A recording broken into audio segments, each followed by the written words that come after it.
Hello and welcome to another episode of Aquarium Plant Index.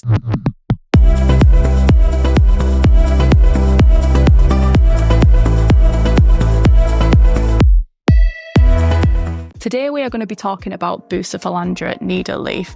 Now this is a rhizomatous plant and it's found across Asia. In the hobby we kind of call it an epiphyte plant, and what that means is that it can grow on wood or rock or any of your hardscape material. And what you don't want to do is bury the rhizome, because if you bury the rhizome, it can cause the plant to sort of like die back or rot. So what you want to do is just wedge it, tie it, glue it into your hardscape. The plant will take its nutrients from the water column. It will also send roots down on its own accord into the substrate.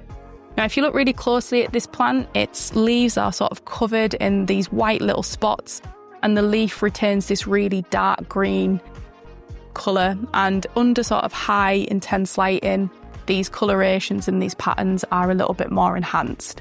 So this is actually classed as a medium category plant. Unlike the other variants of Bucephalandra, things like Kedagang, which are known as being the more easy variety, these do better under some slightly higher lighting and with CO2 injection, and that just means that the growth will just stay a little bit more compact.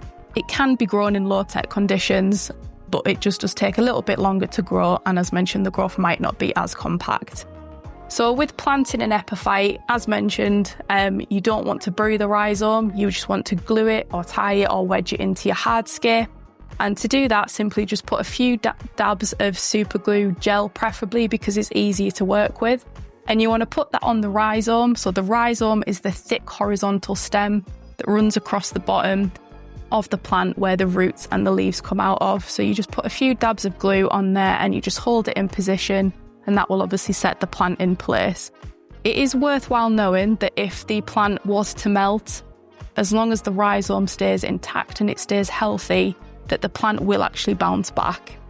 Buce needleleaf really is a tiny plant, so it's perfect for adding different textures and bits of detail in the foreground of your aquarium. The leaves really do stay small, so they're probably less than 0.5 centimetre wide and maybe sort of 2 to 3 centimetres in length, but that can depend on your lighting conditions. With it being so slow growing plants can attract algae, so it's just best practice to keep up with your regular water changes and maybe use it alongside some faster growing stems as well, just to ensure that it stays algae free. We hope that this helped you. Thank you so much for watching, and we'll see you on the next episode of Aquarium Plant Index.